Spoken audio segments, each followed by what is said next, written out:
rendkívül fontos előzmény.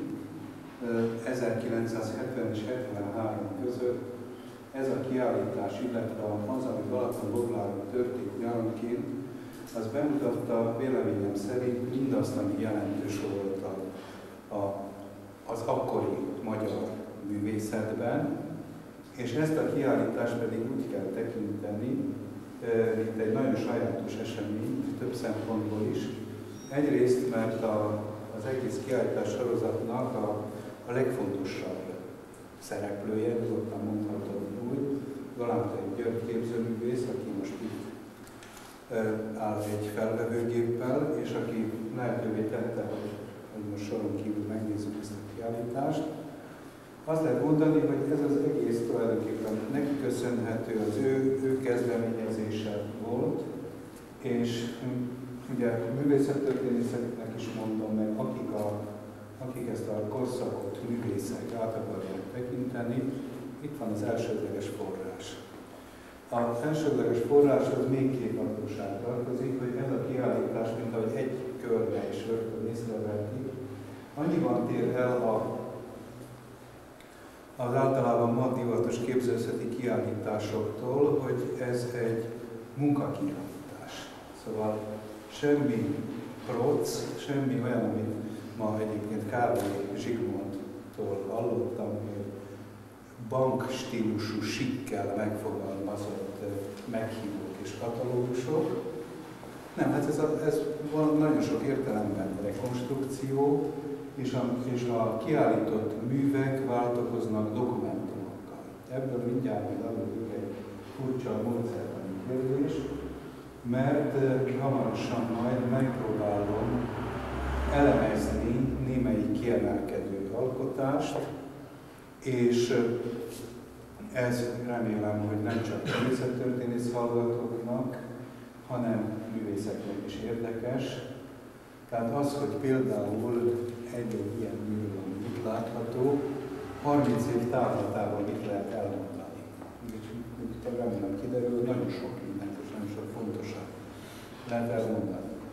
Még valami, amit egy héttel ezelőtt itt voltak, azok érzékelhettek, és amit megint azt kell mondanom, hogy a történelemben is ritkán adódik ilyesmi, hogy egyszerre sikerült most már 30 év távlatából bemutatni a műveket és a dokumentumokat olyan dokumentumokkal, amelyek rendőrségi dokumentumok voltak a maguk idejében, most válnak kutathatóvá, magyarul azok a titkos rendőrségi jelentések, amelyek akkoriban erről a kiállításról szóltak, és hát ismétlem magamat, hogy olyanokról tud az ember, hogy a bécsi kamarinban milyen jelentéseket adott le bécsi vagy budai helyzetről a közvetlenül a szabadságharc leverése után, 40-es, 50-es évek 20. században.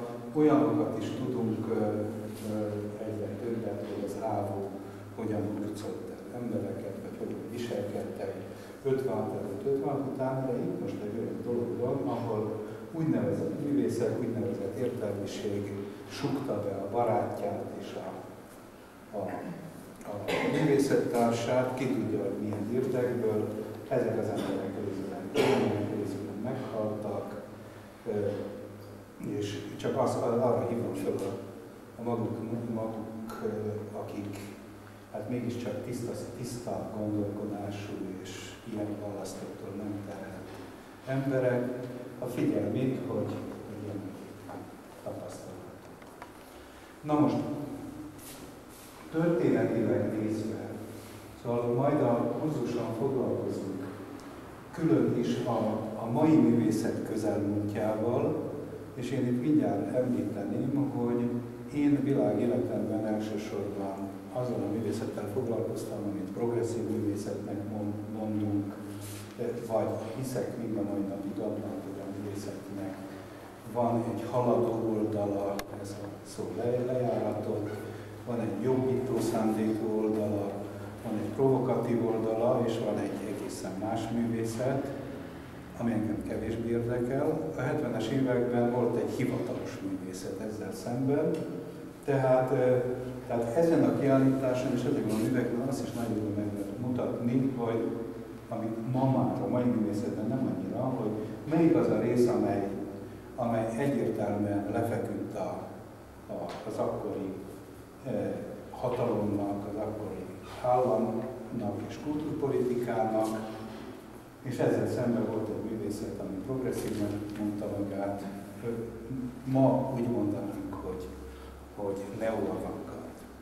Ez a szó akkoriban is működött, de én, mint akkori fiatal művészettörténész, azért nem szerettem, mert ebbe egy ilyen álljó-akaratú, paternalista íz is vegyült ebbe a neo-avantgárdban, ami tulajdonképpen azt mondta, hogy az igazi avantgárd az a 20-as években volt, meg a 10-es években, ez már csak egy olyan felhígítása annak. Ez a szó ilyen értelemben a Népszabadságban is elhangzott, úgymond jó akaratúlag, meg azok a jó akaratú emberek voltak ezek, akik nem akarták azonnal a rendőrségre kezére adni ezt a művészetet, hanem azért, hogy a helyesek, jópofik, kedves, fiatalos, majd lefele. Na most, hát azért ezt a nézőpontot többszörösen korrigálni kell, mert azt én nem állítom, hogy nem voltak naív dolgok ebben a művészetben, de azt azért állítom, hogy továbbra is, hogy ez volt a legprogresszívabb, legelőremutatóbb része akkoriban a magyar művészetnek. Ennek különféle irányzatai voltak, és még azt is állítom, hogy ezt egyre komolyabban kéne bizonyítani, azt hiszem, hogy ezek a művészek igen sokban hozzájárultak már akkor ahhoz, hogy 20 évvel később rendszerváltás legyen, és ez tulajdonképpen mondani, hogy egyfajta ellenzékiség és liberalizmus jegyében. A liberalizmus, amin akkoriban semmi más nem értettünk, mint szabadságot. Kifejezés szabadságát és hasonlókat, és ebben nem akarom belekeverni a mai liberalizmus, mint politikai vagy ideológiai műszónak az értelmezés. Na most, ami az ideológiát illeti, erről még azt számolom, hogy fogok máskor is beszélni, de a legegyszerűbb úgy összefoglalni, hogy a 70-es évek elejére kialakult egy olyan helyzet, ahol a párt kulturális bizottsága, a Magyar Szocialista Munkáspárt kulturális bizottsága, elsősorban Acél György, akkori miniszterhelyettes, kulturális miniszterhelyettes, majd nem tudom, mi volt a pártbeli funkciója, mindesetre a második ember volt a Kádár János után, kialakított egy olyan elképzelést, amely a szocialista művészetnek egy elég raffinált értelmezése volt. Ez az, amit ma már mindenki ismer, ez a bizonyos 3T jelszó, tűrni, tiltani, támogatni, amely, amint elhangzik, én rögtön a következőt szoktam mondani az akkori helyzet ismeretében, hogy tiltani a fasisztát, a pornográfot, a rendszerellenest, körülbelül ezeket a törvény szerint tiltották, és ez a 70-es években, ha korrektül vesszük, akkor 2 vagy 3 ember volt. Támogatni a szocialista művészeket támogatták, és ez az én akkori becsléseim szerint mondjuk 20 vagy 30 művész volt, lehet, hogy 70 is volt, de a 2 réteggel, tehát a 3 emberrel meg a mondjuk 70-nel szemben állt körülbelül 4600 művész, akik következésképp a tűrt kategóriába estek.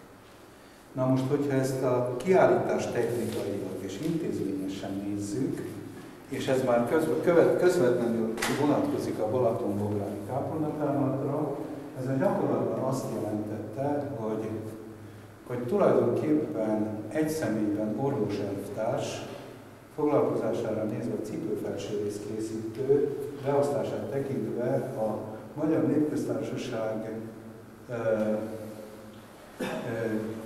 képző és iparművészeti lektorátusának vezetője döntötte el azt, hogy ki melyik kategóriába tartozik, Magyarul kiállíthat-e vagy nem, kaphat-e munkát vagy sem, itt most az elsősorban szobrászokra gondoljuk, meg köztéri feladatokra, meg megrendelésekre. Az összes többi, ami kiállítását illeti, abban megtűrtek, kiállíthattak egy helyen sorvállás alapon és 25 000 forintért, 60-as évek végén 25 000 forintért, ami ma olyan 2 millió forintot jelenthet. Az akkori Fényes Apróz teremben a Rákóczi úton, ma Átrium, azt hiszem, a nevének a kiállító helynek. És az ország egyik legnagyobb szégyene az volt, hogy 67-ben vagy 68-ban Kassák Lajos, akit nem magyarázok, hogy ki volt, ő befizetett a pénzre, kiállított a saját pénzén, türelmesen sorvált, majd meghalt, és utólag 68-ban halt meg, és utólag pár hónap múlva rehabilitálták, és azt hiszem az összeg közül visszafizették a 25 000 forintot. Szóval ezt azért is mondom, hogy kettősség uralkodott az ideológiai a pártirányításban, szóval voltak lazaságok is meg. Nem tudom, hogy micsodák, még talán egy dolgot, és amikor beszélgettünk, arról is volt szó, hogy ez az egész a zsinóron rángatott kultúrpolitika és politika Moszkvától is függött annyiban, hogy ugye 68 táján elindult itt úgynevezett reformkommunisták, Nyers Erzsébet és mások segítségével az úgynevezett új gazdasági mechanizmus, ami bizonyos függetlenséget Moszkvától eredményezett, de ezt 72-re kőkeményen leállították, ezt szerintem a Brezsnyev volt volna, lehet, hogy még a Hruscsov, a lényeg az, hogy akkor egy nem megtorlás, hanem egy söprögetés és tisztázás következett a kommunista párt részéről, rengeteg embert kidobtak, kommunistákat pártból dobtak ki, és annak a következménye volt egy sereg betiltás is, és ez egybeesik ennek a Balatonboglári kápolnatárban sorozatnak a 1973-as rendőri vadonsági betiltásában. 970-től 73-ig állt fenn az intézmény, és azért mondtam ezt az intézményes hátteret, hogy kinek szabad kiállítani, és kinek nem. Az egyik kiskapu ebből az volt, hogy ki volt mondva, hogy hivatásos művészeknek szabad műterem bemutatót, műterem kiállítást csinálni, abban az esetben, ha nem hosszabb, mint azt hiszem 3 nap, de lehet, hogy 1 nap, és ha nincs propagandája, azaz nyomtatott, meghívója, plakátja, ilyesmi.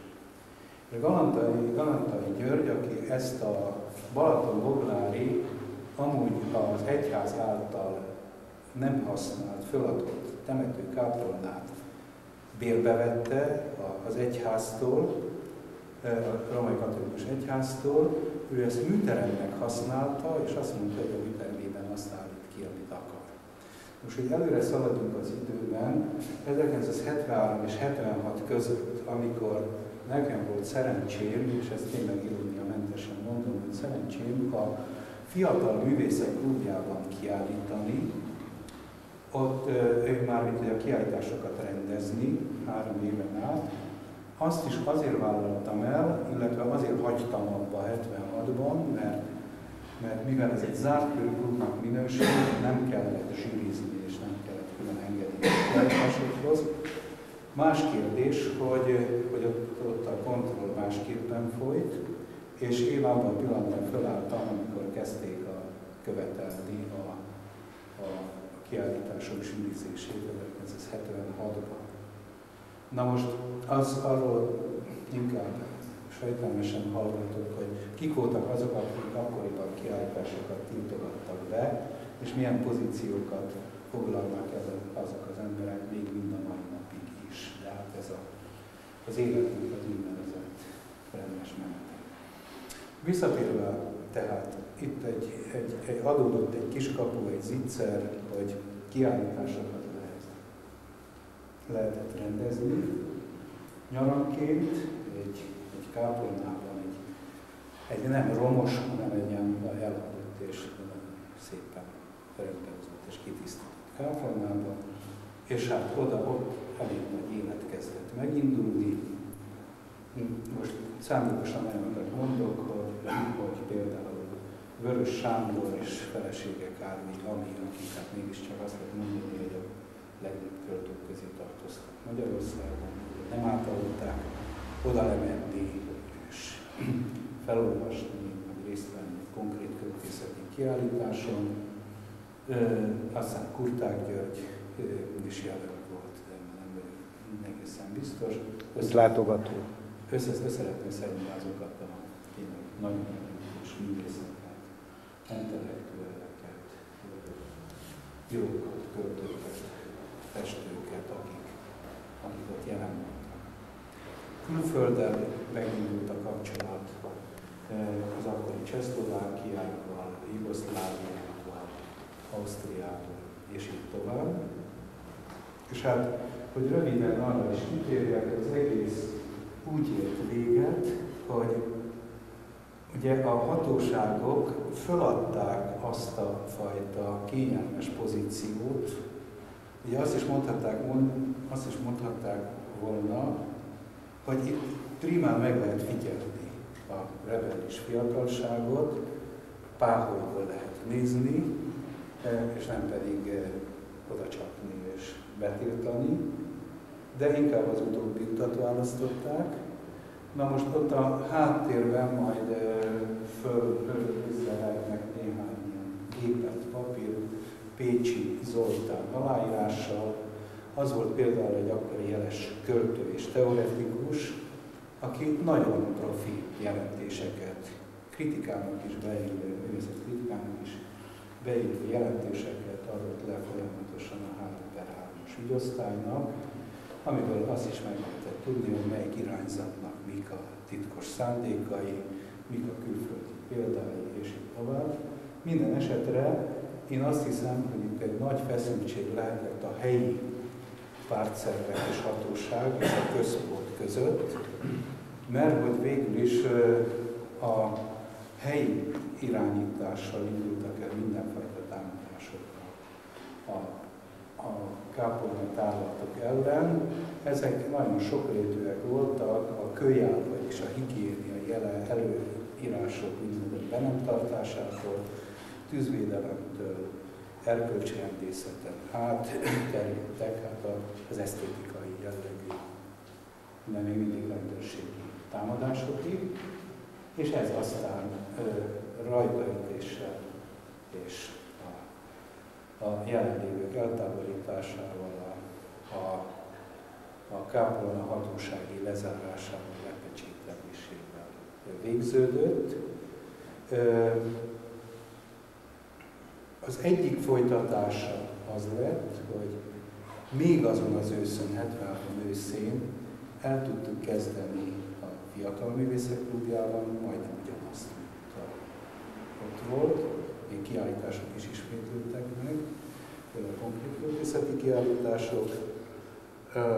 Egy másik folytatása az volt, hogy aztán a hatalom is megpróbálta kolportálni, nem tudom mi a legjobb szó, ezt a híressé vált helyet, úgyhogy elkezdett benne hivatalos rendbehozatta, csinosan kifestette, és kiállításokat rendezett benne, talán még most is Balatonbújvári önkormányzat rendezett kiállításokat.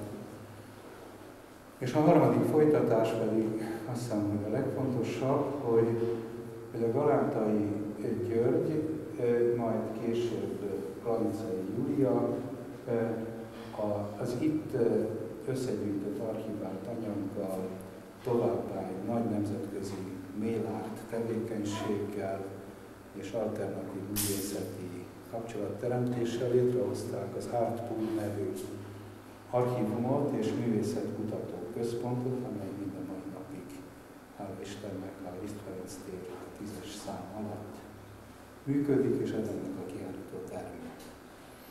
Na most ezek az általános előzményeknek történeti bevezetés és áttekintés, és ezek után én arra gondoltam, hogy kiemelek néhány művet, amelyek irányzatokat is képviselnek, és megpróbálom ezeket elemezni. De előtte azért még megkérdezném, hogy ez a történeti vagy általános bevezető részhez nincs valakinek kérdése vagy hozzászólása. Hogy van, ami nem érthető, vagy föltűnő, vagy hülyeség. Nincsen? Nem. Na most akkor egy radikálisan más dolog kezdődik, és ez műelemzés lenne, azért is, mert tulajdonképpen ez nekem több évtizedes megfigyelésem, hogy azok, akik a művészettel foglalkoznak, akár művészek, akár kritikusok, magukkal a művekkel foglalkoznak a legkevésbé. És mondok egy egész egyszerű példát, ez most már lassan mániámmá vált, hogy az ember a múzeumban megy, Szépművészeti Múzeumban, vagy Bécsben, Kunsthistorisches Múzeumban, vagy a Kasseli dokumentárt megnézi, és ezt általában így szokta csinálni.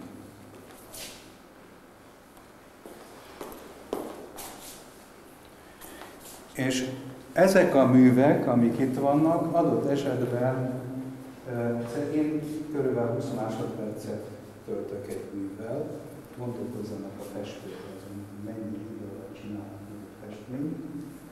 Néha másfél óra alatt, néha 3 éven át, még mindig javítgatnak, még mindig nincs benne, szellemi koncentrációval, anyaggal, pénzzel, és így tovább, és jön a néző, meg a szakértő, meg a többi művész, és 20 másodpercet néz a művekre, ami nagyon megragadja a figyelmét, amikor majdnem 1 percig, és vannak őrültek, akik megállnak a kép előtt. Figyeljék meg, hogyha húzamosan áll egy múzeumban kép előtt valaki, általában oda megy a teremben és megkezdi mit csinálni, egy gyanús. Tessék tovább menni. Na, ezt egy kicsit ironikusan mondom, de elméletileg nagyon sok felé el lehet menni ebből. És ez az egyik oka annak, hogy érdemes nagyon sokat foglalkozni mivel.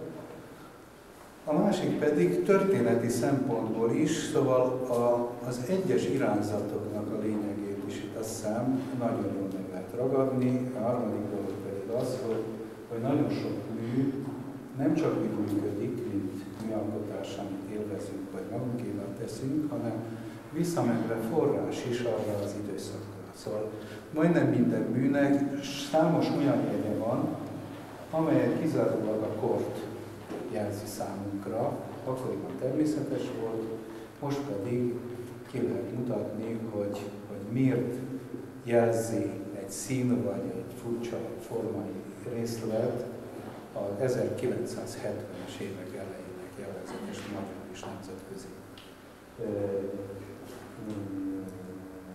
viszonyban. Na most zárójelben korábban kellett volna elmondani, hogy azt hiszem, hogy nagyon fontos, hogy ennek a kiállításnak az a címe, hogy kb. 30 éve. Ezt a Galátai György találta ki, és azt hiszem, hogy ez egy kis műalkotásocska, ez a 3 szó, mert a kb. 30 éve az elsősorban azt jelenti, hogy körülbelül 30 éve volt. A második jelentése az, hogy a kb. Az kápolna tárlatok, Balatonboglár, a harmadik jelentése pedig az, hogy központi bizottság. Tehát ezt csak úgy említem, akinek elkerült a figyelmét, hogy itt a politika, a művészettörténet, a pontosság és azt lehet mondani, hogy a szavakkal való játék, amely az akkori experimentális költészetnek is, meg a konceptuális művészetnek a sajátja volt, az ebben is megfigyelhető. Na most az irányzatok, amiket itt meg ott is föl lehetett fedezni, azok mondjuk, hogy új geometria, vagy új konstruktivizmus, és ennek különféle változatai, akkor a konceptuális művészet és annak változatai, az experimentális költészet, ami sokban összeél a konceptuális művészettel, és végül az akcióművészet, body art, amit ma úgy mondanak, hogy performance, de akkor ez a szó még nem volt, és azt hiszem, hogy tulajdonképpen ezzel mindent felsoroltam. Mindegyik olyan irányzat volt, ami már azért, mert föltűnt Magyarországon is úgy volt, ezzel valami információértékkel rendelkezett. Szemben mondjuk, és ez most már utólag látszik, hogy ami vitakérdésnek számított, akkor fiatalok között is, de nagyon érthető volt, szemben az akkori közelmúlttal, az absztrakt és a szürrealista művészettel. És ez már egy bizonyos finomság, tudni, itt kell visszakanyarodni egészen a háború utáni helyzetre. A 40-es években az európai iskola és más radikálisabb irányzatok, az absztrakt művészet és a szürrealizmus, vagy ennek a kombinációit tűzték a zászlójukra, és tulajdonképpen a 60-as években az olyan irányzatok, mint a szürrealizmus, és amikor bejöttem, itt a Csályi Attila beszélt ezekről, ez a fajta művészet, akik azt is lehet mondani, egy részben Bálint Endre tanítványai voltak, és még ma is nagyon sok alkotó működik Magyarországon. Ezt a konfliktust élték meg, hogy hogyan lehet főleg az absztrakt művészetet valahogy vinni is, meg abba is hagyni, felülmúlni, és így tovább. És majd erről máshogy talán tudok beszélni valamit. Tehát a 60-as években ilyen furcsa fordulatok és mozgások következtek, mint a magyar szürrenaturalizmusnak a létrejöttek, amelyből nyílegyenesen nőtt ki, és ezt például nem mondtam, a hiperrealizmus, az is megjelent Balatonbogláron, és tulajdonképpen az absztrakt művészet, akkori absztrakt művészetnél mennyivel volt radikálisabb az új absztrakt, és most akkor már rámutatok itt néhány műre, azt elemzésekkel lehet kideríteni. Na most, tehát amit itt látunk, az néhány mondjuk, hogy új konstruktivista mű itt ebben a szögletben, és egész pontosan Hence Tamás, Nádler István, Bak Imre és Tóth Endre egy-egy alkotás. Na most, megközelítőleg ezek tényleg absztrakt művek, olyan értelemben, hogy elvonatkoztatás, de hihetetlen messze vannak már a Kandinsky-tól, vagy a korai konstruktivizmustól is, és a 4 mű, vagy műcsoport tulajdonképpen legalább 3 vadonatúj irányzatot képvisel, és hát ezek már tulajdonképpen akkoriban nagyon radikális irányzatoknak számítottak. A Hard Age az már stimmel, és elsősorban a Bak Imre esetében, de csak azért, hogy gonosz legyek, azt mondanám, hogy mégsem az. Szóval, vegyük sorba, akkor a Bak Imrénél, a Nádlernál legegyszerűbb a helyzet, azt lehet mondani. Érdekes az, hogy ezeknek a művészeknek mindegyike, ami teljesen máshol indult el a 63-65 táján, és pedig azért, mert Magyarországon egyetlen modernizmust ismertek, szóval az, aki nem a hagyományos konstruktivizmust, és a hagyományos konstruktivizmust a Kossuth Lajostól lehetett nagyjából megtudni. Aki nem ezt az utat járta, az a francia lirai absztrakció, aminek máshogy gesztusfestészet, meg ilyesmi volt a megjelölése. Manessier, Dissier, Soulage, Riopel, ilyenekre gondolok, és mindegyik festő ezt csinálta 64-65 és magyarul pont az ellenkezőjét. Tehát ez azt jelenti, hogy az ember bemártja az ecsetet a festékbe, és elég hevesen csapolva különféle fröcsköléseket, gesztusokat végez. Ez a festészet ma is létezik. Na most ez az újdonság éhsége volt, először ezek a fiatalok ezt ismerték meg, aztán tágult a látókörük, elkezdtek másfajta dolgokat is csinálni, és azt lehet mondani, hogy jött a tisztaság és a rend és a leegyszerűsítés vágya mindegyiküknél, és némelyek ezek közül elkezdtek barátkozni Kornis Dezsővel, aki egy kemény fenyetgyerek volt akkoriban, és azt hiszem, hogy ő is állított ki Balatonbódláról mellesleg. Kornis nem? Nem volt? De igen, mert abban a Csirköveg akcióban, abban volt. Szóval a Kornis akkoriban túl volt 60 éven, azt hiszem, de elkezdett barátkozni a fiatalokkal, és egy ilyen nagyon jó kölcsönhatás alakult ki, és az ő révén egy-két évig a népművészet tanulmányozása. Na most ezek a dolgok a Nadlernél, ezek tulajdonképpen a cifraszűk motivumoknak a továbbvitelből adódtak, és abban azt szerették a művészek, fölfedezték bennük, amit maga mondott, a kemény élet, a hard age miatt, és a virág motivumoknak a nagyon határozott megfordulását, és ez volt az a kevés alkalmak az egyike, amikor egy pillanat alatt, vagy egy pillanatra összejött a hagyományos népművészetnek és a radikális, azt lehet mondani, városi avantgardnak a szerencsés összetalálkozása, mert ugye az összes többit én nagyon kétségesnek tartom, és rengeteg zsákutca. És mindjárt mondom, hogy az egész 20. században alig pár példát ismerek erre, amikor ezek összejöttek, tudnám mondani a Bartókot, tudnám mondani a Vajda Lajost, hát az ő fiatalkori barátja és harcos társa volt a Kornis Dezső, tudnám mondani a Stravinskijt, tudnám mondani a Konstantin Brankózit, vagy Brünkust, aztán lassan végig is a történetnek. És ez nagyon pregnánsan azt az időpontot képviseli, de ahogy említette, tulajdonképpen ezzel a hard age technikával, ami azt jelenti, és ez az amerikai festészetben merült fel először, a 60-as évek elejétől, elsősorban a Frank Stella munkásságában, hogy a formákat éles körvonalban, kemény élvel, hard age, mintázzuk meg, hogy ne legyen félreértés.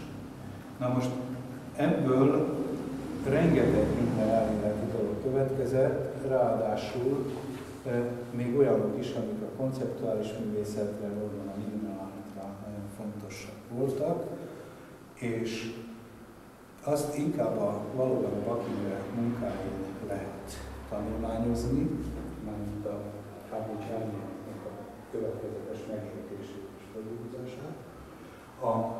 Itt a Nadlernél még annyit említek meg, hogy ezek, na most ez micsoda, ez brit? Szita. Ez akkor jó.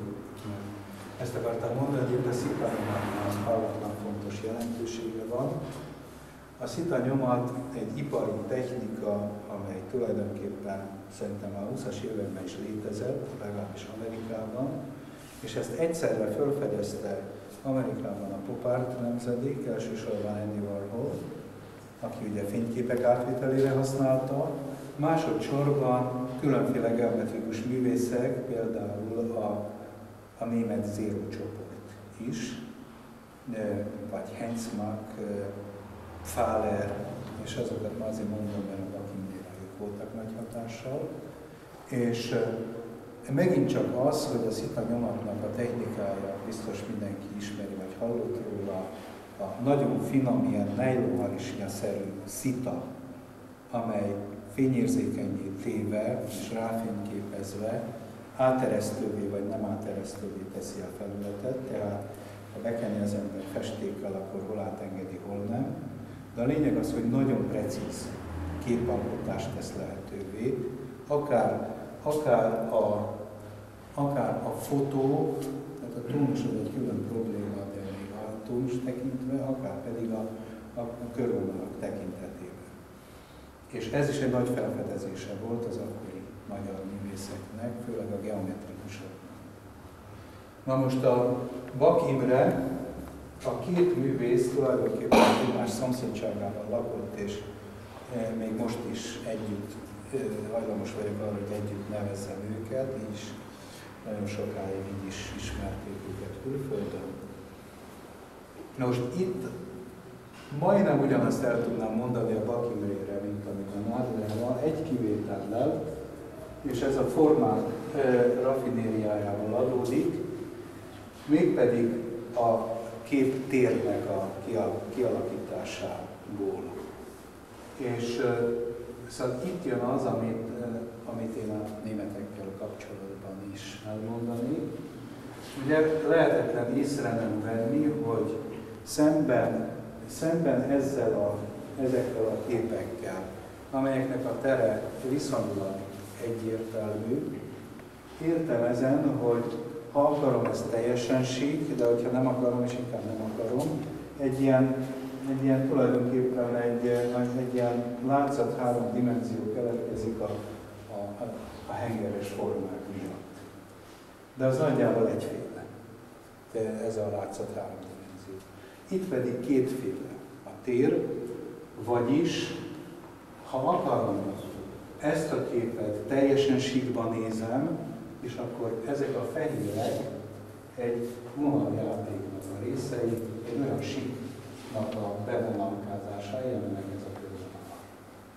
Ha akarom, akkor természetesen ezt perspektívikusan nézem, és térrétegeket látok, ahol ez a piros a háttérben van. Na most azért mondom a Pfahler nevű német művészt, aki már 60-as években Bak Imre barátja volt, korai német ösztöndíj és kiállítás segítségével, amiről zárójelben azt is meg kéne említeni, hogy ezek 20-30 évekre sordöntőek voltak, hogy neki, valamint Jovanovics Györgynek, a Dieter Hohn is, aki akkoriban Essenben múzeumigazgató, igen korán kiállítási lehetőséget adott, és ezzel ezeket az embereket elindított egy német úton, az úgynevezett karrier felé, míg mások Amerika felé orientálódtak, megint mások. Tudom én, Pozsonyon át, Párizs felé és ilyesmi, de a német dolog nagyon fontos. Tehát a Pfahler volt az a művész, akinek a kiinduló pontja a sör alátét volt. Tehát mindenki ismeri a sör alátétet, más nem a Keks Niet című vicc poénjából. Tehát ha ezeket a kartonlapokat egymásra rakjuk, kicsit eltoljuk, akkor mindenféle érdekes játékok vannak háromdimenzióban, vagy látszat háromdimenzióban. Tehát ilyen térrétegek vannak itt is. Ehhez a témához még a Fajó Jánost is hozzá lehetne venni.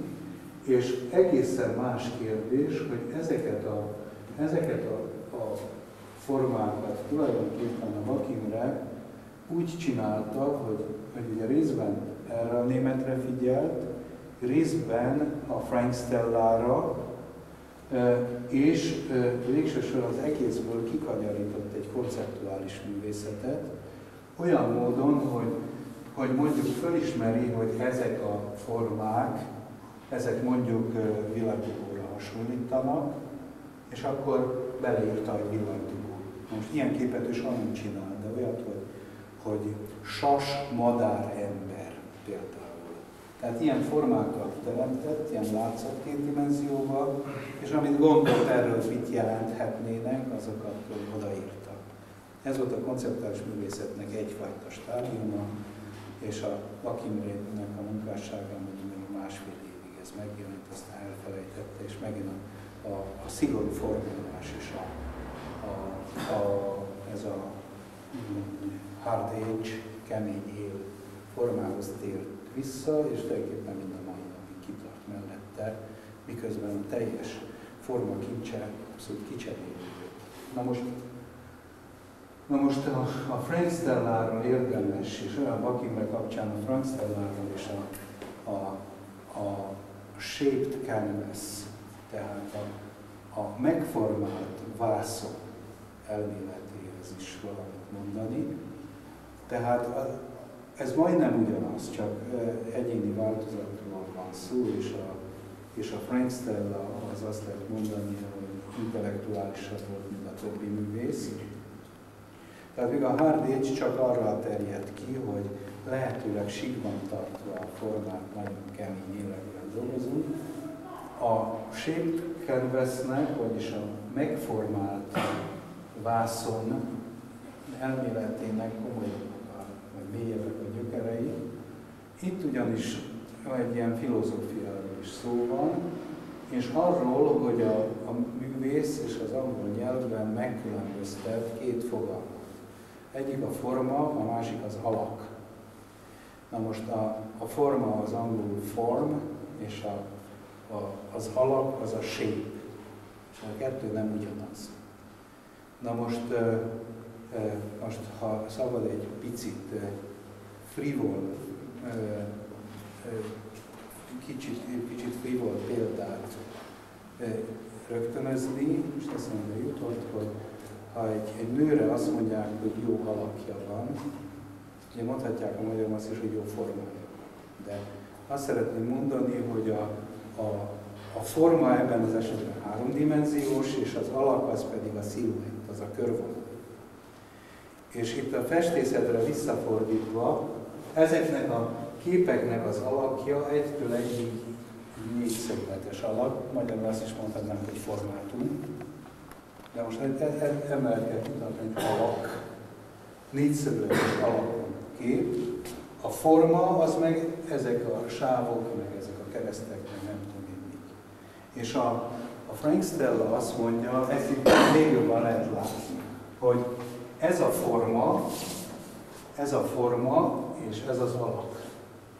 És azt mondja a Frank Stella, hogy nem korrekt az, hogy egy ilyen alakú kép, ilyen formájú képnek ilyen alakja legyen. Micsoda hülyeség az, hogy mindent egy négyszögletbe kell belegyömöszölni, vagy nagyon ritkán oválisba.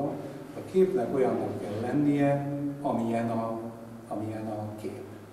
A formának olyannak kell lennie, amilyen az alakja, az alaknak olyan lennie, amilyen a formája. Ezért aztán ő elkezdett olyan vásznakat csinálni, amelyeknek a kerete ilyen volt, és ezt meg is csinálta rendesen. Ez a formázott vászon. Tehát a vakkeret így van kialakítva. És a Frank Stella mai műve is egészen káprázatosak ebből a szempontból, mert háromdimenziósak és teljesen növényszerű dolgok jönnek létre, és rendesen meg van csinálva, mint vászonból, meg egészen komplikált asztalos munkák, azért, hogy az alak és a forma egybeessen. Na most ez a meggondolás van a Buck Imrénél is, olyan értelemben, hogy ő játszik ezzel, mert ugye, hogyha van egy ilyen kivágott formánk, akkor az ember a több évszázados képkultúra nyomán rögtön kiegészíti négyzetté a képet, és azt mondja, hogy a forma, az alak belelóg a térbe, a környezet meg belelóg a formába. És ebben az értelemben a Buck Imrének is lehet mondani, hogy ezek a fehér felületek, ezek a fal meghosszabbításai, vagy pedig tulajdonképpen ez az alak az egészben, és az alak az egy ilyen H betűt kihasít a fehér felületből. És ez egy ilyen fura játék, mert nyilván arról van szó, hogy valami köztes dolog a festészet és a szobrászat között. Na most itt van még két másik képtípus, ami most azt hiszem, hogy egyre jobban látszik, hogy valahol távolról rokon, de egészen másról van szó. Ez, amit látunk, erre rá lehetne mondani azt, hogy Tóth Endrénél, hogy shaped canvas az nem annyira, de az, hogy hard age, éles, kemény formálás, de azért még csak 3-ast adnék valakinek, hogyha ebből vizsgázna. Ennek máshonnan van az eredete, és azt lehet mondani, hogy az amerikai festészetnek abból az ágából Ellsworth Kelly például, vagy Kenneth Noland, amely inkább a színmezőkből indul ki, color fieldnek mondják ezt a műszót, és tulajdonképpen abból indulnak ki ezek a művészek, a Tótendre is, hogy bizonyos színegységeket, mint sávokat lerakni, jelezzük vele, hogy ezek színsávok, és kész. Szóval a kompozíció nem annyira érdekes, hanem az, hogy a szín milyen, a szín, ami olyan, szóval a szín és a festék. A kettő nem ugyanaz. Szóval, hogy az előbb azt mondtam, hogy alak és forma, a kettő között van valami jelentésbeli feszültség, a szín és a festék között is van valami feszültség, hogy a festék legyen szín, a szín az legyen festék, és kész. És ne ábrázoljon semmit, tehát mondjuk, és akkor, hogyha ezt elfogadtuk, akkor jönnek a viccek. Akkor jön az, hogy az Ellsworth Kelly-nél kiderül az, hogy a fél életművét egy ablakból, meg az ablak rácsból vezette le, és jutott el ilyen formákig. A Tótendre-nél, meg a Kenneth Nolandnél pedig az a vicc, hogy egy idő után kiderül, hogy ez olyan, mint egy aprosz, vagy egy konyha.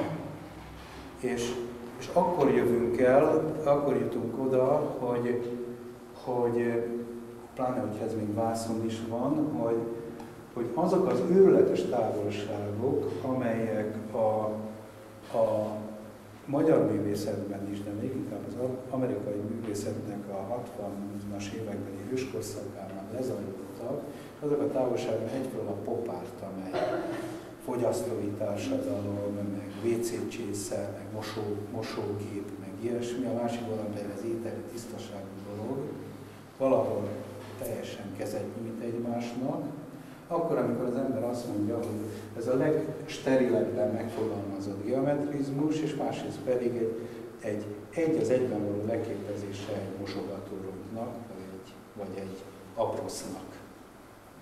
És azért mondom, hogy ez a jelentésbeli kettősség, ez egy nem kitaláció, egyrészt mert tudom a Tótendre-ről, hogy a zsebkendő mintákat csinált, meg gombozóval, meg ilyesmi, hogy ez a klasszikus példa a Jasper Johns munkásságában. Most csak úgy mellesleg szeretném megkérdezni, hogy aki ezt a nevet hallotta, azt tegye fel a kezét, semmi mást nem kérek. Jó, mert szóval a Jasper Johns nem csak azért volt nagy művész, vagy azért nagy művész, mert zseniálisan tudott festeni, hanem ő vezette be ezt a furcsa paradoxont a térkép festményeivel, a számjegyeket ábrázoló festményeivel, a zászlót ábrázoló festményeivel és a céltáblát ábrázoló festményeivel, hogyha valaki ábrázol egy amerikai zászlót, akkor tehát megcsinálja, mit tudom én, hány csillagot, meg a csíkokat rajta, akkor azzal egyszerre kettőt csinált. Festett egy amerikai zászlót, és lefestett egy amerikai zászlót. Tehát csinált egy eredetit, és megcsinált annak a másolatát is egyúttal. Ha egy céltáblát festek, akkor lemásolok egy céltáblát, tehát egy ábrázoló művész vagyok, vagy pedig festek egy céltáblát. És ez egy hihetetlen súlyos ellentmondás, vagy pedig megfordítva valami, az ábrázolás meg az eredetie ugyanazzá vált. És erre lehet mondani, hogy ott vannak a teljesen geometrikus művészek, és megcsinálják ugyanazt, mint a Marcel Duchamp, aki nem csinált mást, mint hogy vett egy biciklikereket, és abban a pillanatban, hogy vett egy biciklikereket, azt is lehet mondani, hogy ábrázolt, nagyon hitelesen ábrázolta az összes többi biciklikereket, vagy pedig nem ábrázolta, hanem oda tette. És mind a kettő igaz. És itt is azt lehet mondani, hogy tulajdonképpen ez, hogy hívják is, ez ábrázolás is, meg az is. Maga, ez egy abrosz. Akkor elején a műkereskedő, meg a rossz csapkörök, meg nem tudom én mi. Jó, akkor ez abrosz, akkor terítsük rá az asztalra, együnk róla, piszkítsuk be, vigyük be a mosógépbe, és így tovább, és tönkre ment a műalkotás. De ez most már egy másik történet. És hát most csak, hogyha már ide jutottam, hogy épp ezért egyáltalán nem véletlen az, hogyha ugyanebben a korszakban vesszük a de Kooning nevű amerikai festőt, aki akkor már egy hérosz volt, egy absztrakt festő, és aki ugye nem is olyan régen elérte a még élő festő legnagyobb festmény árát, azt hiszem 1,8 millió dollárt fizettek egy festményért. És akkor jön a radikális fiatal művész, a Robert Rauschenberg, megvásárol egy de Kooning rajzot, és kiradírozza.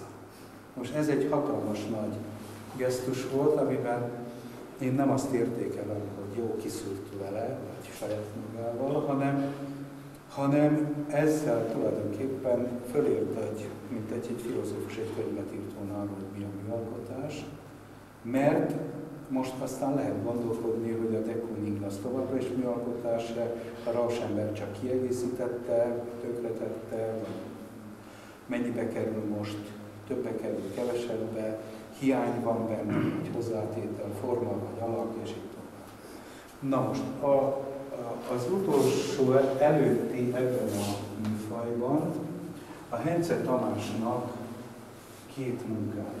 Na most, nem feltétlenül a legjellegzetesebb művei ezek. Jobb, hogyha az ember a Hence Tamásnak az ekkor készült műveiből sokat ismer, mert akkor észreveszi azt, hogy ugye egyrészt a 60-as évek második felének, 70-es évek művészetének van egy olyan tendenciája is, a sokszorosítás és a széria és a szekvencia, a sorozat mű. És azt is lehet mondani, hogy ez egy sorozat része, ha mondjuk egy kör alakú foltnak a folyamatos deformálásáról lenne szó, másrészt pedig Hence Tamásnak akkoriban volt egy olyan problémája, ami tulajdonképpen a szisztematikus, tehát rendszeres és logikus és konzekvens, de másfelől illúziókeltés példájának lehet mondani. És ha így fogom föl elméletileg a dolgot, akkor megint azt lehet mondani, hogy a Hence Tamás is részt vesz abban a nagy játékban, ez az ábrázolás vagy nem ábrázolás, vagy mind a kettő egy.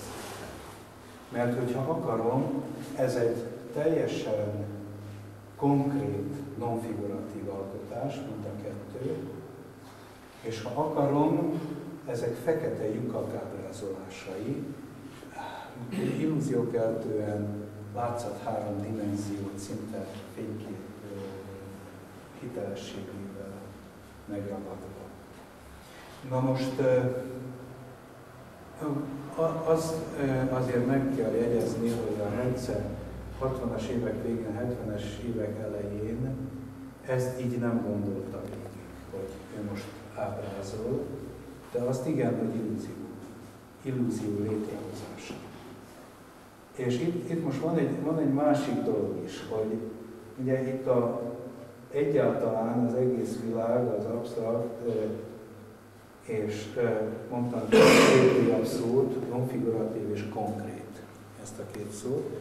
Ezen a területen a tér problémával foglalkozik. Jellegzetes térprobléma. Ez is azért, mert az a nagyon kevés számú csík a tó tengerénél, azok a szín fölrakása révén rétegeket jelölnek, átmetszéseket, transzparenciákat és egymásra helyezett csíkokat jelentenek. És valahol a Hence Tamásról és térábrázolásról térérzékeltetésről van szó. Csak most még hadd mondjam a két másik szóról is a véleményemet, hogy a non-figuratívról és a konkrétról. Ez inkább művészettől fontos, persze művészeknek is, akik ezt ilyesmit csinálnak, hogy szenvedésznek a problémával, hogy tudniillik, beszéltem a politikai hatalomról, és nagyon érdekes volt Magyarországon, még a 70-es évek végén is a pártfunkcionálisok örögtek attól, hogy absztrakt művészet. És ez azért fura, mert szóval ezt én a saját bőrömön éreztem. Nekem tilos volt absztrakt művészetről írni, egyszerűen meggyűlölték valamilyen külső baromságból, hogy formalizmus, imperialista behatás, mit tudom én, micsoda, és nem vették ezt, hogy a kutyát se bántanak ezek a csíkok, hát kit zavar. Bezzeg, hogyha oda van írva, hogy menjenek ki az orosz csapatok Magyarországról, az keményebb dolog, de valamilyen oknál fogva, tehát a szerencsétleneket ez irritálta, hogy absztrakt festészet. Na most közben meg kell különböztetni, szóval nagyképpen azt lehet mondani, hát minden művészet absztrakt, most mit ugrálunk. A non-figuratív is, meg a konkrét is, az már sokkal keményebb és szigorúbb dolgok voltak. A non-figuratív az egész egyszerűen az, hogy nem játszik bele semmifajta emberi vagy állati vagy természeti figura, alak, de ezt most az alakot olyan értem, hogy a látványvilág ábrázolása, és hogyha nagyon mélyre kaparunk a non-figuratív művészet mélyén, ősileg még ez a bizonyos vallási probléma is ott van. Ez, amiről múlt héten beszéltem annyit, hogy ez a ne csinálj magadnak faragott képeket, ne utánozd, vagy ne teremts olyat, mint amit az Isten tud csinálni, meg ne utánozd az Istent. De mindegy, szóval most az absztraktal kapcsolatban maradjunk, annyiban is sokkal keményebb, szigorúbb és megalkuvásmentesebb. A konkrétben még inkább, szóval a legradikálisabb geometrikus művészek, Max Bill-vel az élen, azt mondják, hogy ez egy hülyeség, ez az absztrakt. Nem tudom én mi. A konkrét az, ami van. Én megcsinálom, lerakom, az semmit nem jelent, nem ábrázol, nem szimbolizál, de van, csináltam valamit. Egy kockát csináltam, ez egy kocka és kész. És ez a gondolkodás meg azért fontos, mert Max Bill meg társai, svájciak, meg európaiak, meg még magyarok is vannak köztük adott esetben. A másik pedig, aki ide elér, azok pedig amerikaiak, és hát most már azért azt hiszem, hogy lassan érezhető, hogy egy ilyenfajta meggondolás teljesen más fajta non-figurációt eredményez Kultúrnél, mint egy olyan, amelyik minél távolabb akar kerülni a csalók a látványvilág ábrázolásától és másolásától. Na most Hencére visszatérve, jobb lenne és didaktikusabb lenne, csíkos képei lennének, mert akkor egyből el lehetne magyarázni, hogy őnek a nagy próbája technikailag, amit akkoriban nem is nagyon árult el, hogy rárakott ilyen festék csomokat a felületre, és a festőhengerrel végigvitte, amiből most egész érzékileg el lehet képzelni, hogy ő épp az ellenkezőjét érte el, mint az éles körvonal, a teljesen tónusosan elnyomott körvonalmentesség. Tehát ez. Most mellesleg és ezzel tulajdonképpen a csíkos képein olyan fantasztikus felületeket ért el, hogy lüktetett hullámzik a felület. Ezt az illúzionista hatást itt lehet egy kicsit érezni, hogy az ember darabig néz és észreveszi, hogy egy mélyünk van benne, vagy még tovább nézem, az is hogy kidudorodik a forma.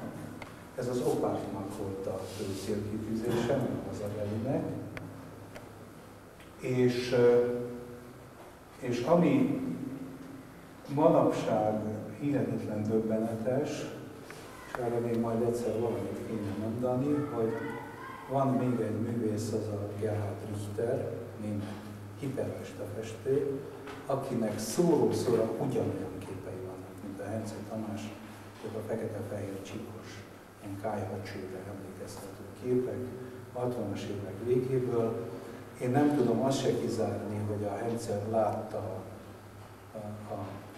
a német festő akkori képeit, de az sincs kizárva.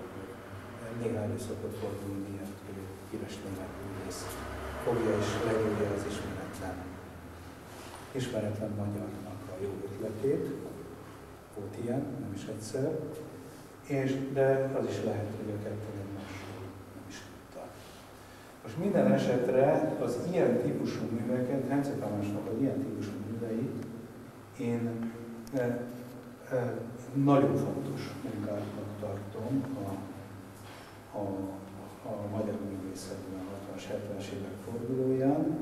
Ez más kérdés, hogy ő tulajdonképpen még mindig ezt a gondolatot variálja, és most ilyen japános, furcsa, fröcskölt írási jel, de azok is ilyen körvonalasan vannak megcsinálva. Arra felé nem tovább, de szóval ezek kiemelkedően fontosak, és megint más kérdés, hogy ezek is szintanulmatok, és nem igazi festmények.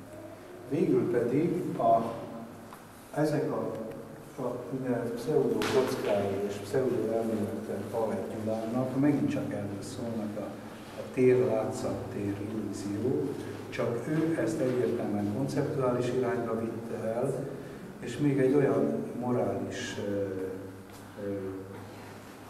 magatartást is kapcsolt hozzájuk, hogy tulajdonképpen az egész világ hazug. Következésképp az, hogy ezt a hazugságot és ezt a politikai értelemben is gondolta, leleplezzük, föl kell mutatni a hazugságot. Hazug kétértelmű, sokértelmű tárgyak. Most azt lehet mondani, hogy mindezek még mindig csak az egyik vonulat, a geometrikus és a látvány és a festészetnek a vonulata. Most még szeretnék egyet vagy kettőt kiemelni, egy pillanat.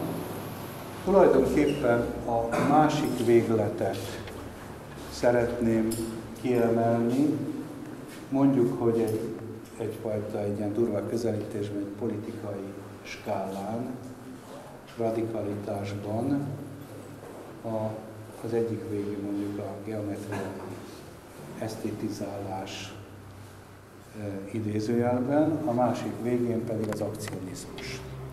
Szentjogi Tamásnak látjuk egy munkáját, amelynek az a címe, büntetés megelőző autoterápia.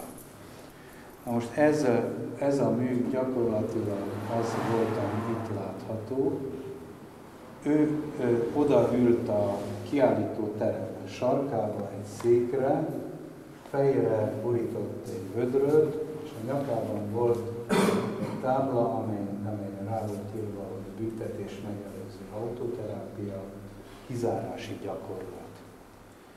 És néhány fölirat, helyesebben ez a felirat, ami itt látható, az önítéltől kérdezhet bármit, és ha én oda mentem, kérdezhettem tőle, részben ezek javasolt kérdéseket, részben pedig bármit, amit akartam. Az első néhány kérdés: minden emberi életterv immorális, amely saját élettervéről akár egyetlen más embert is kizár? Vagy az az ember, aki nem teljesen szabad, a másikkal alkothat közösséget? A kultúra valódi feladata az, hogy tudatosítsa, sorsunk egy a történelemmel, und so weiter. Mi a bűn, bűne a tett, bűne a büntetés, tette a bűn, tett a büntetés, mi a bűn. Na most a Szentjogi Tamásnak, aki költőként indult, igen korán objekteket és akciókat kezdett csinálni, sőt happeningeket 1966-ban. Ez egy a 70-es évek elejére egy ilyen jellegzetes műformája, amit akciónak neveznénk inkább. Ez egy külön történet, hogy miért nem happening.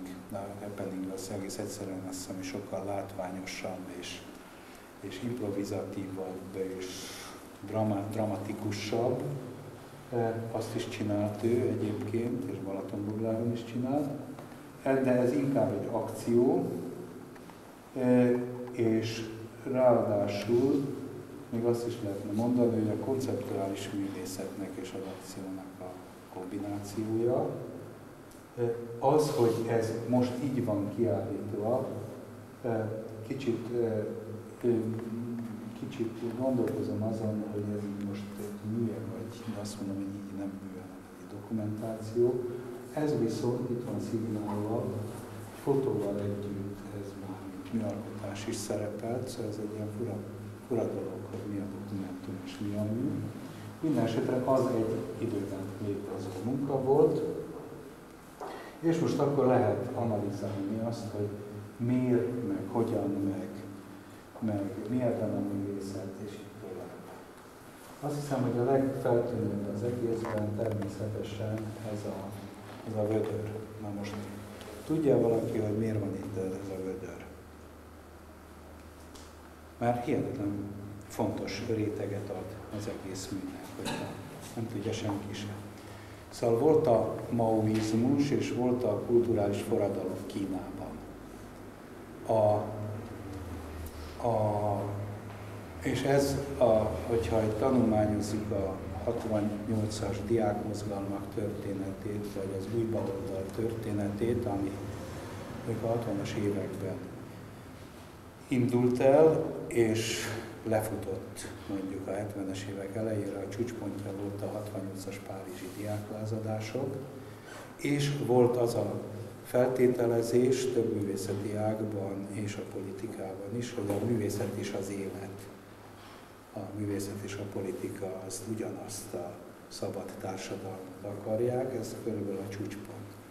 És ennek az egész gondolatnak, ami aztán szétspriccelt, meg lettek belőle polgárjogi mozgalmak, lett belőle hippizmus, lett belőle öko-mozgalmak, lettek belőle új szekták, mit tudom én mi. Ennek a radikális politikai részének a Szentjogi Tamás nagyon fontos képviselője volt Magyarországon. Őt lehetett a leginkább politikus művészetnek nevezni, aki itt is megjelenő másfajta munkájában meghirdette a Légy tilos programot, és tényleg igyekezett ennek is eleget tenni, különféle tilos vagy rendőri akciót igénylő, rendőri beavatkozást igénylő akciókat létrehozni. Szóval ebben a példában a maoizmusnak a hatását követte el. Tudniillik, ami ugye fokozatosan kezd kiderülni, és akkor most ilyenek jutnak eszembe, elnézést, hogy a Magyarország című hetilap akkoriban, tehát 60-as években indult, és 70-es évek elején volt, az között furcsa külföldi híreket, én ott olvastam először ilyet, hogy Mao elvtárs átússza a Yangtze folyót, nem tudom, emlékezik valaki ilyen ilyesmikre, és a világ minden újsága lehozta azt a képet, hogy egy bazi nagy víz, és ott egy fej, és az a Mao, aki úszik a vízbe, senki sem tudta, mi a bánatnak úszik, de úszott. Vagy Mao elvtárs dialektikus gondolkozását alkalmazzák a Sanghai melletti termelőszövetkezetek dinnye eladásánál. Ilyenek voltak. Magyarul Mao és a kulturális forradalom fiatal ügynökei megpróbálták az egész életet egyfajta baloldali izével átnevelni. Közben, mint már tudjuk, iszonyatos nagy dúlásokat végeztek rengeteg ember meghalt, rengeteg emléket, templomot összeromboltak, de a megszégyenítésnek és a titokban leleplezett kulákok, burzsóák, értelmiségeknek a megszégyenítése volt, a vödröt húztak a fejükre. És mit tudom én, végigvezették őket a falun, és nyilvánosan kinevették őket, aztán elvitték követ törni, és 2 hónap múlva visszamehetett a hivatalba. És ez erre teljesen egyértelmű utalás, mint ahogy tulajdonképpen a Szentjogi Tamás rengeteg munkájában tűzvész magnet egy téglával, vannak ilyen politikai utalások, ezt nagyon fontos tudni. És azóta én találtam egy egész csomó művészt, 3-4 lengyeleket, ezt-azt, akik vödörrel a fejüken, vagy kosárral a fejüken akcióztak, performance-et csináltak. Most persze arra nem is beszélve, hogy akusztikailag egy elég érdekes dolog, hogyha valaki benne ül. Na most itt az egész akusztikára volt kihegyezve, és egy ilyen fura anti-gyóntatószék helyzet. Szóval ez nagyon sokat lehetne meditálni ezen, hogy tényleg oda mentek emberek, és tényleg kérdeztek, hogy most ki beszél kivel. Ugye ő nem tudja, hogy ki szól neki, ki adja fel a kérdést, és ki válaszol, és mindenképpen úgy viselkedik, mint egy orákulum, egy jósda, vagy nem tudom én mi, legalábbis a modell erre utal. És a szövegek pedig, ezek ilyen, én azt mondanám, hogy meglehetősen radikális szövegek, amiknek politikai tartalmuk van, és ugyanakkor ilyen nagyon erős morális töltésük, amelyekben még időnként egy ilyen misztikus vagy transzcendens szál is megjelenik, és az pedig a Hamvas Béla tanulmányozásával adódik. Hamvas Béla, aki ugye most mindenki tudja ki volt, de akkoriban, miközben ő még életben volt, teljesen elzárva a intellektuális környezettől, kéziratban mentek kézről kézre a munkái. És a Szentjogi éppen abban volt elég nagy mester, hogy az aktuális politikai dolgokat összekötötte ilyen archaikus és szakrális szövegekkel, ami Hamvas Béla közvetített feléje. Nekem az egyetemen még azt tanították, hogy egy jellegzetes metafora a Adi Endrénél a rőzsedalok szó. A rőzse. Mi van akkor? Ugye, ahogy ezt a szót Adi előtt soha nem használta senki, hogy rőzsedalok. De én most fogom a versemet, vagy fogom azt a fogalmat, hogy dal, és azt mondom, hogy rőzsedal, arról pedig elindult valami, ez már se nem rőzse, se nem dal, hanem nekem valami olyan, hogy pattog, serceg, ég közben, lobog, és kezd egy arra köré tekerni. Ez a metafora. Vagy azt mondjuk valakire, hogy szép virágszál. És akkor a bimbók, a rügyek, a mit tudom én micsoda, és egy ember összejön. Tulajdonképpen megnézzük a magyar nyelvet, minden második szó, hogy metafora. Már abstrakt. Na most, akkor, amikor ő rőzse ágakat vesz, kisebbet, nagyobbat, tök egyformát, teljesen mindegy, és különféle neveket ad neki, akkor ő metaforákat képez, illetve azt lehet mondani, hogy nagyon különböző minőségeket összepárosít, és abból új jelentések jönnek létre. Ugye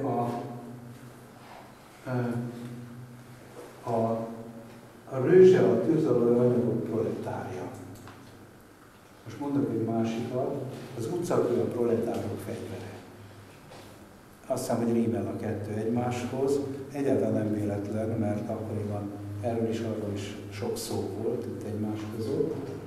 Mindegyik metafora képzés, és hát természetes, most így közgazdaságilag el lehet mondani, hogy ugye a módosabb polgárok, meg a szocializmus izéjében, meg a nem tudom én micsoda, van távfűtés, meg vannak kályhák, meg mit tudom én micsoda, a rőzse az nagyon proli dolog. azzal hogy hívják, szélénkkel szerezni, az erdő szélén, hátul hazavinni, 19. század festészetet el van ilyenekkel, a leghíresebb festmények egyike, a Munkácsi Mihály Rőzsehordó asszony.